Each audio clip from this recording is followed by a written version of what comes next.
Graça e a paz do nosso Senhor Jesus Cristo. Seja bem-vindo à transmissão desta noite do culto da Igreja Presbiteriana da Vila Telebrasília. Você e sua família estão convidados a estar conosco nesta noite para glorificarmos ao Senhor juntos e buscarmos a orientação da sua palavra. Esteja conosco. Vamos orar nesse momento. Senhor Deus e Pai, te louvamos, te agradecemos, Senhor, pelas nossas casas, pelas nossas famílias, que hoje acolhem a Igreja do Senhor. E pedimos, Senhor, que o Senhor, ó Deus, haja nas vidas de cada um dos que estão ouvindo esta mensagem nesta noite. Sê com os nossos lares, sustenta-nos, ó Deus, nas nossas necessidades. Sê com cada vida que neste momento se reúne para buscar o conhecimento do Senhor, para buscar a Tua presença, ó Pai. Em nome de Jesus que nós oramos. Amém. Amém. Que Deus te abençoe. Nós vamos fazer a leitura do livro dos Salmos, o Salmo 73, dos versos 25 a 28. A palavra do Senhor diz assim: ainda que a minha carne e o meu coração desfaleçam, Deus é a força do meu coração e a minha herança para sempre. Os que se afastam de ti, eis que perecem. Tu destróis todos os que são infiéis para contigo. Quanto a mim, bom é estar junto a Deus. No Senhor Deus põe o meu refúgio para proclamar todos os seus feitos. Nós vamos glorificar ao Senhor por isso. Nós vamos louvar ao Senhor nesta noite. Esteja pronto para isso. Antes de nós passarmos para o momento de louvor, nós vamos orar mais uma vez pelo seu lar, pela sua casa, pela sua família, pedindo ao Senhor que te abençoe. Senhor Deus e Pai, perdoa os nossos pecados, Senhor. Entregamos ao Senhor as nossas vidas, as nossas necessidades, as nossas fraquezas. Pedimos que o Senhor nos perdoe. Pedimos que o Senhor nos acolha, Deus, no seu braço forte. Que o Senhor nos acolha, Deus, no seu amor, na sua graça, na sua misericórdia. Que o Senhor, Deus, entre com a tua providência nos lares das famílias. Ó Pai, que tu entres com providência na saúde, ó Deus, do nosso povo, da nossa nação. Que o Senhor, ó Deus, haja de forma poderosa, ó Deus, cuidando de cada um que está hoje reunido em torno da tua palavra, ó Pai. O Senhor é Deus grandioso, o Senhor é Deus maravilhoso, é o nosso refúgio, é a nossa fortaleza. Ó Deus, louvado seja o teu nome. Em nome de Jesus. Amém. Deus abençoe. Nós vamos, nesse momento, ter uma palavra de louvor. Cante conosco. Graça e paz, meus irmãos. É uma alegria nos reunirmos mais uma vez online para louvarmos ao nosso Deus. Vamos nos declarar o quanto nós o amamos e o quanto Ele é digno de ser adorado por nós, pois é o nosso Deus soberano e maravilhoso sobre toda a terra. Vamos louvar.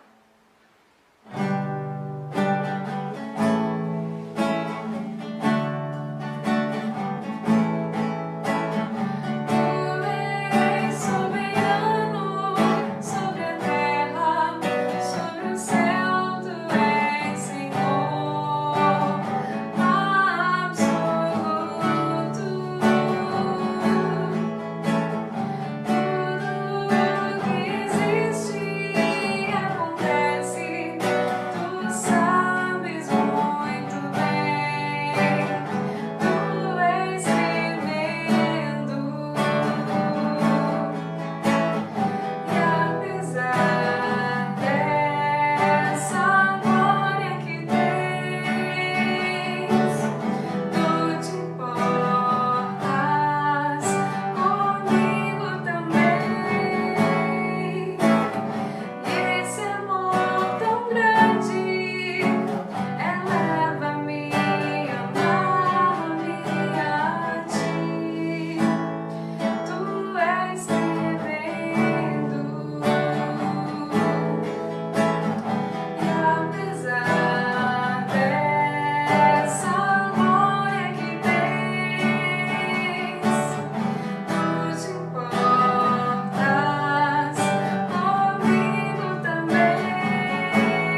vamos cantar ainda o hino de número 128 do nosso hinário, Comunhão Preciosa.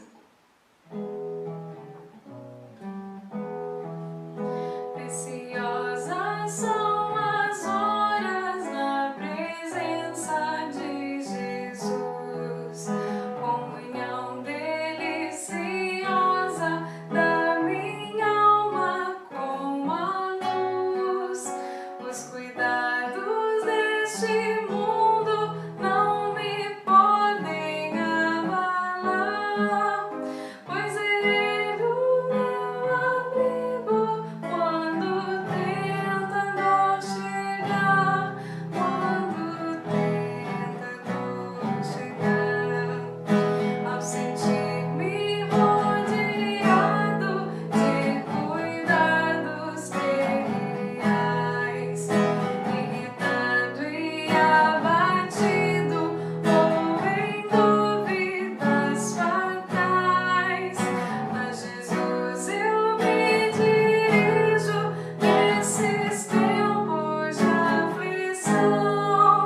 As palavras que Ele fala trazem paz, consolação, trazem paz, consolação. Se confesso meus temores, toda minha imperfeição, Ele escuta com paciência essa triste confissão. Com ternura repreende meu pecado e todo mal. É Jesus o meu amigo, o melhor e o mais leal, o melhor e o mais leal. Se quereis saber quão doce é a divina comunhão, podereis muito bem prová-la e tereis compensação. Procurai estar sozinhos em conversa com Jesus. Provareis na vossa vida o poder que vem da cruz, o poder que vem da cruz.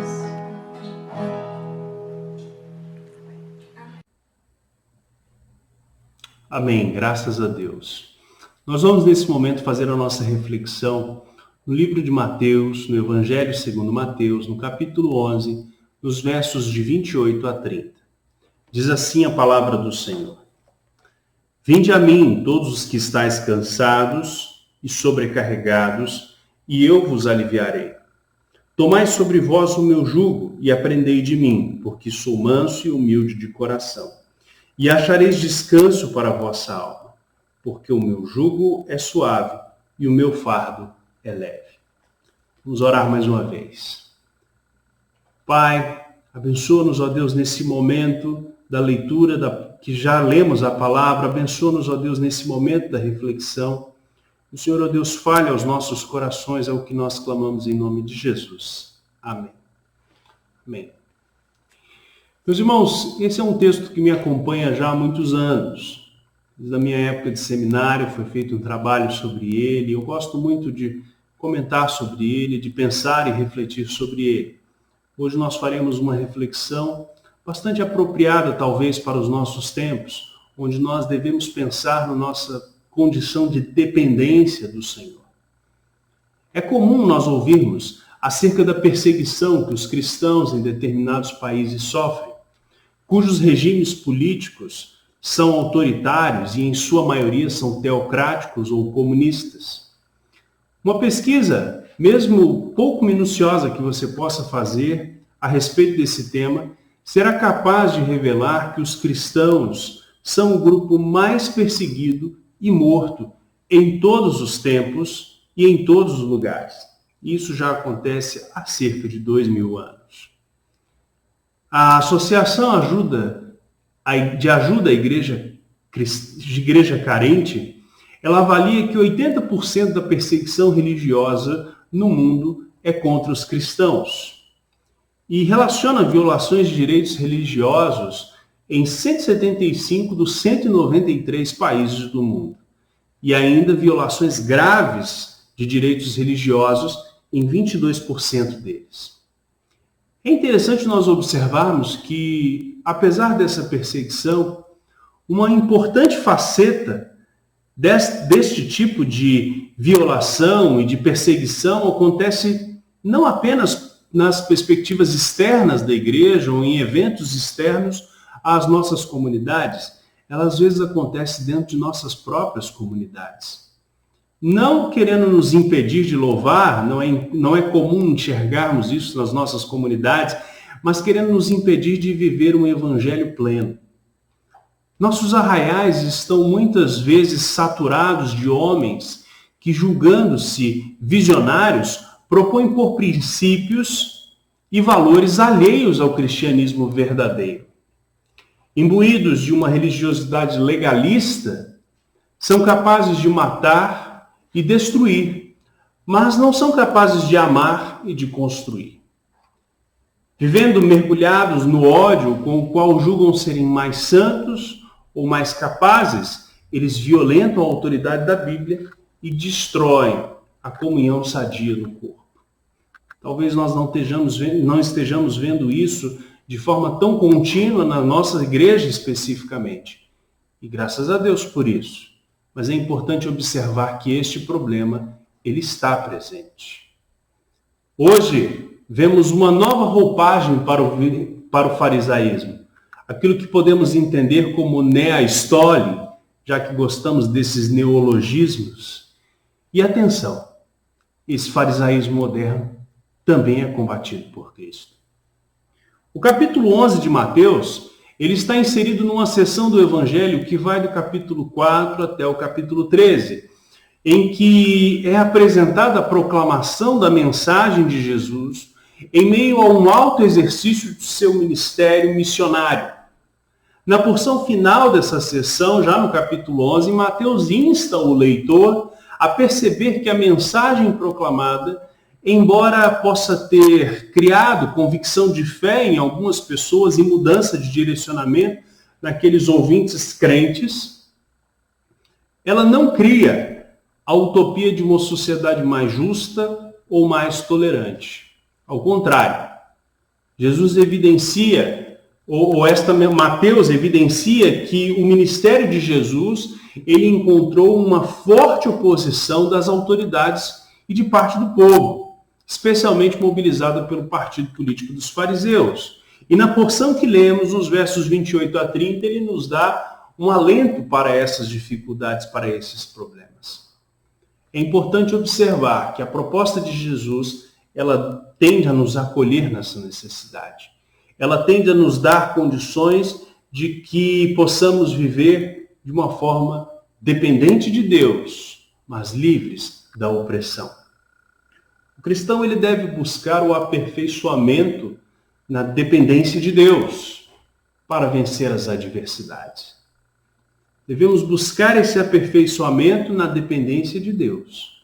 E assim, vamos vencer as adversidades que são colocadas pelo mundo, pelos opositores, tanto os externos fora da igreja, como aqueles internos. E os internos é o que nós vamos nos tratar um pouco nesse primeiro ponto. O primeiro ponto nos diz o seguinte: não se agarre aos legalismos e tradições. Hoje entendemos o farisaísmo como sinônimo de hipocrisia religiosa e dos exageros ascéticos de muitos irmãos da igreja, que se mostram incapazes de transformar o homem interior, como que apenas pela mudança de hábitos e costumes visíveis fosse capaz de haver uma mudança, uma transformação ou um sinal de uma conversão. Trata-se de uma tentativa de moldar o homem à sua própria imagem de justiça, santidade e pureza, o que é tão duvidoso quanto é inútil.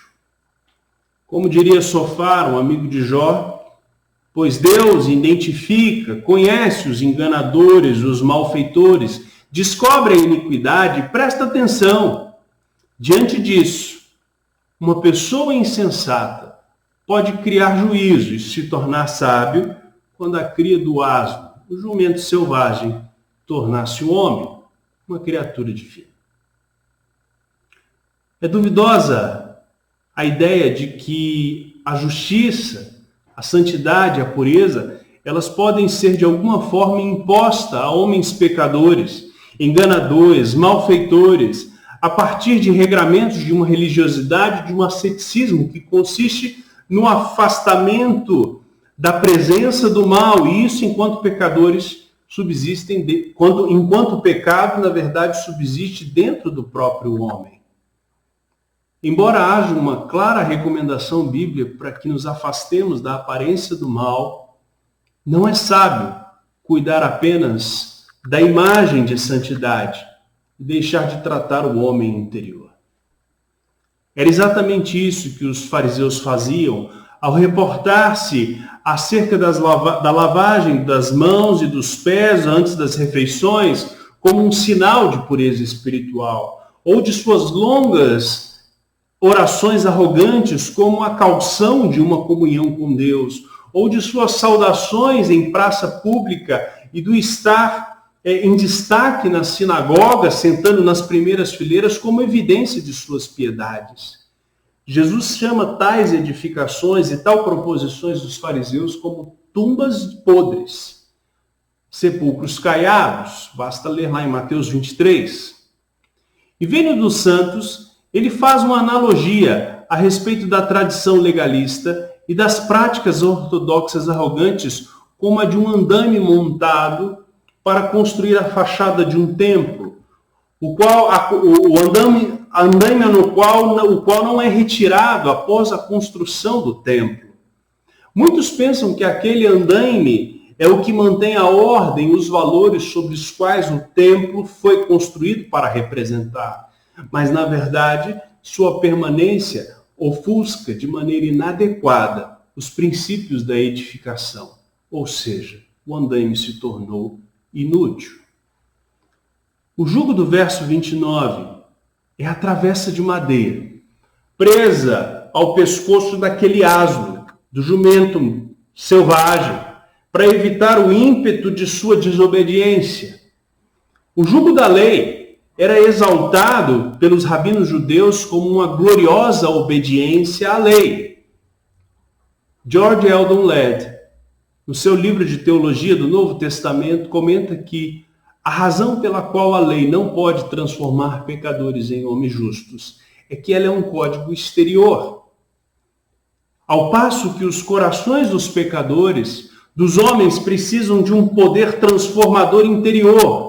E é um código escrito não a vida e não uma vida concedida pelo Espírito Santo de Deus. Ou seja, a lei, ela como código exterior não pode transformar a vida do homem, porque ela não é uma vida concedida pelo Espírito de Deus.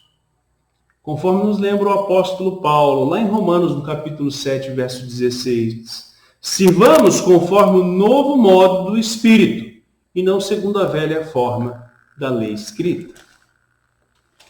Novas formas de farisaísmo evangélico existem hoje em dia. A maioria delas alimentadas pela arrogância de pressupostos de conhecimento a respeito de uma verdade que só existe no coração deles, cheios de preconceitos quanto a linhas teológicas diferentes daquelas que são comuns às nossas igrejas, invejas, ciúmes, provocados muitas vezes pela incompetência de líderes insossos e sem uma afeição natural pelas ovelhas. Há um especial empenho para impor um regramento de pureza e piedade e que não necessariamente correspondem àqueles que são os objetivos da edificação da santidade proposta por Jesus Cristo. Por vezes, são capazes de ignorar esses pressupostos daquilo que é correto e é justo na construção do direito natural para trazer à cristandade um ensinamento perverso, ascético, discriminatório, xenófobo, misógino, sem misericórdia, sem respeito, sem amor, sem Cristo. Jesus descreve esse jugo como pesado, oferece uma alternativa palatável: estar sob o jugo dele, por meio do Evangelho. O Evangelho não faz acepção de pessoas. Deus não faz acepção de pessoas. Quem está sobre o ensino de Cristo encontra descanso e consolo, e não critica, e não encontra a crítica do ódio e o conhecimento da violência. Quando o pecado é perdoado, a consciência ela é libertada do peso do aguilhão do pecado. O aguilhão é aquele ferro que fere o asno. Ao substituir os nossos fardos pelo de Cristo, o cristão ele pode suportar tudo com facilidade.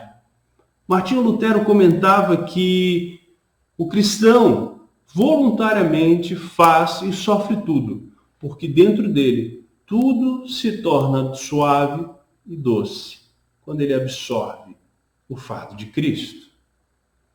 Não significa que nos tornamos alienados. Significa apenas que estamos olhando com outros olhos. Não com os olhos de um farisaísmo. Não com os olhos de legalismos e tradições. Não agarrados a uma imagem perversa de um cristianismo morto. Mas estamos nos agarrando, de fato, ao amor que nos é proposto por Deus. Em segundo lugar, busque a justiça que corrobora com a Escritura.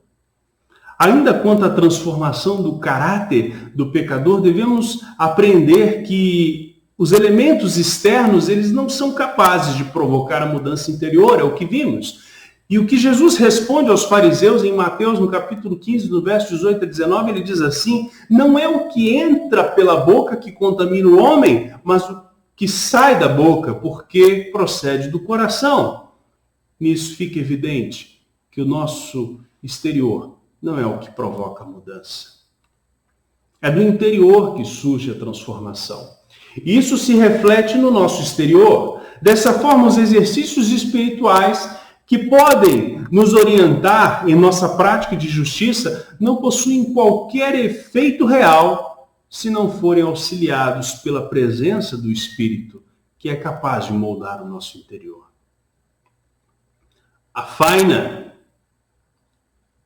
o que é o trabalho árduo ou fardo, que são as cargas pesadas de Mateus 11, significam para nós, no texto que lemos, a contrição, a angústia, os terrores do pecado e da morte. Vir a Cristo e atender ao chamado de Cristo, ao convite de Cristo, vir a Cristo, é crer que os nossos pecados eles estão perdoados. Quando cremos, somos então vivificados pelo Espírito Santo através das palavras de Cristo, o que gera em nós contrição e fé. E é essa a justiça pela qual nós somos salvos. Contrição e fé. Jesus carregou nossa cruz. Jesus carregou na sua cruz todos os pecados e sofrimentos nossos. Sua presença e perdão, elas aliviam as nossas cargas e nos conduzem a um discipulado que é baseado nas suas virtudes, um discipulado que é baseado no seu evangelho. Meus irmãos, apenas o proceder de Deus em nossas vidas, por meio das virtudes de Cristo, por meio dos ensinos de Cristo, apenas o proceder de Deus, ele é suficientemente claro para que um espírito obtuso, falto de inteligência, rude, bronco e estúpido, como o do homem caído, totalmente caído, como bem nos afirma a doutrina reformada, possa então compreender a virtude de Cristo. Como diria o apóstolo Paulo, lá em Romanos no capítulo 12, nos versos 2 e 3, ele diz: não vos amoldeis a este mundo, mas transformai-vos pela renovação do vosso espírito, para que possais discernir, experimentar qual é a vontade de Deus, o que é bom, o que lhe agrada e o que lhe é perfeito. Recomendo a todos e a cada um, não façam de si próprios uma opinião maior do que a que convém, mas um conceito razoavelmente modesto. de acordo com o grau de fé que Deus lhe distribui. Isto é, as diversas graças particulares que contribuem para a nossa edificação são aquilo no qual nós compreenderemos o poder de Deus, veremos e experimentaremos aquilo que o Espírito provoca dentro de nós, a ponto de conseguirmos discernir e experimentar o que é bom, o que lhe agrada e o que é perfeito, para então fazermos a vontade de Deus. Esse é o nosso objetivo, buscar a justiça que corrobora com a Escritura, mas nós só poderemos entender e compreender o que a Escritura quer de nós, o que a Escritura nos orienta da vontade de Deus para as nossas vidas, quando nós formos orientados pelo Espírito e tivermos a nossa mente, então, renovada pelo poder do Espírito Santo. O legalismo é a autojustificação ou a autoglorificação, que leva a pessoa a buscar o reconhecimento de suas próprias virtudes, seja para si mesmo e para se exaltar nelas, ou seja para que terceiros o façam. E isso invalida a Escritura em sua vida. Sem a presença do Espírito, o conhecimento e a sabedoria se tornam laço e armadilha. E isso desde o dia em que o homem comeu do fruto proibido, lá em Gênesis, no capítulo 2. De forma que Paulo ele passa então a nos exortar, lá em 1 Coríntios 8, dizendo, sabemos que todos temos conhecimento, o conhecimento traz orgulho, mas o amor, ele edifica. Além do que a Bíblia classifica a sabedoria humana, esta sabedoria pervertida, essa sabedoria da autojustificação, da autoglorificação, como algo terreno, animal, demoníaco. Lá de Tiago, no capítulo 13, no verso 15. Verso 14 nos diz, o coração inveja, amarga, ambição egoísta. Não se gloriem disso, nem neguem a verdade. Quando nós valorizamos essas coisas, esse conhecimento obtuso, o que nós vamos fazer é invalidar, é negar a verdade do Evangelho. O cristão verdadeiro, no entanto, ele glorifica a Deus. Ao invés de cultuar a si mesmo, ele busca glorificar ao Senhor. E é assim que ele busca manifestar sua justiça em conformidade com a palavra de Deus. A justiça que corrobora a Escritura é aquela que é adquirida a partir do temor do Senhor, de forma que somos santificados pela comunhão com Deus e fazemos então a sua vontade, pois temos desenvolvido um relacionamento com a palavra de Deus. Conhecemos a palavra de Deus não apenas no nosso conhecimento intelectual, mas o Espírito Santo de Deus nos move para compreender e atender ao chamado da palavra de Deus, exclusivamente para a glória do nosso Senhor. Tiago, no capítulo 3 ainda, ele nos diz, mas a sabedoria que vem do alto, ela é antes de tudo pura, depois pacífica, amável, compreensiva, cheia de misericórdia e de bons frutos, imparcial e sincera. O fruto da justiça semeia-se em paz para os pacificadores. O outro fruto é o oposto disso. Se a seu conhecimento, se a sua ortodoxia, ela é arrogante, ela é farisaica, ela é hipócrita. Mas se ela é de fato motivada pelo Espírito, em paz, você vai alcançar frutos que são bênçãos amáveis, que são bênçãos pacíficas, que são bênçãos de misericórdia, frutos bons, imparciais e sinceros de coração. Nosso terceiro ponto que nos leva à conclusão é seja discípulo de quem contribui para o desenvolvimento de suas virtudes. Se você busca ser discípulo de alguém que apenas te leva ao assentimento intelectual de uma verdade que é transmitida pelas tradições ou pelo legalismo, se você é discípulo de alguém que simplesmente quer que se mostrar ou crescer dentro dos valores humanos ou ter um caráter mais íntimo e pessoal de crescimento, de autoglorificação, de autojustificação. Esse não é o caminho. Seja discípulo de quem contribui para o desenvolvimento de suas virtudes.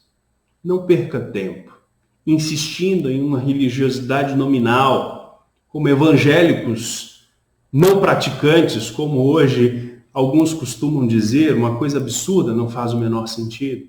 Ou apoiada em práticas vazias ou em conhecimentos irrelevantes. E conhecimentos irrelevantes não é o conhecimento da teologia. Conhecimento irrelevante não é o conhecimento da palavra de Deus, mas o conhecimento dessas coisas sem de fato praticá-las naquilo que é espiritual.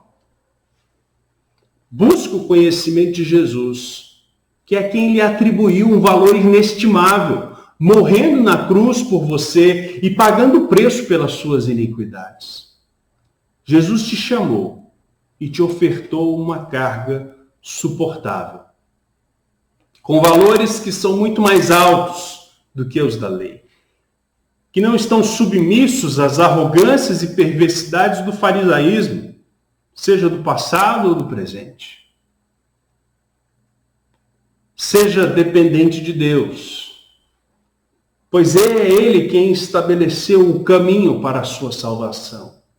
E não há outro caminho, senão por meio de Jesus Cristo. A santificação, ela consiste em fazer aquilo que agrada ao Senhor. E isso só é possível para nós, pecadores, por meio de Cristo. Quando somos acolhidos pela justiça de Cristo. Quando temos o arrimo de suas virtudes e méritos, que fazem valer a nossa sincera adoração. Isso não apenas nos torna aceitáveis diante de Deus, mas isso nos aperfeiçoa para sermos santos, como Ele é santo. Somos aperfeiçoados quando nos tornamos dependentes de Deus, e não quando nos apoiamos no nosso próprio entendimento. Não quando nos apoiamos nas nossas próprias visões, mas quando estamos olhando da forma como Cristo olha. Aprendemos de Cristo, carregamos o seu jugo suave, leve, doce, para sermos amáveis, para sermos pacíficos, para sermos compreensivos, para sermos cheios de misericórdia, de bons frutos, imparciais, sinceros, para termos paz, para sermos pacificadores. Que você possa refletir nessa palavra, que você possa refletir a respeito do seu discipulado e seguir segundo a vontade, segundo o caminho daquele que está desenvolvendo as suas virtudes. E esse é o Senhor Jesus Cristo. Que Deus te abençoe.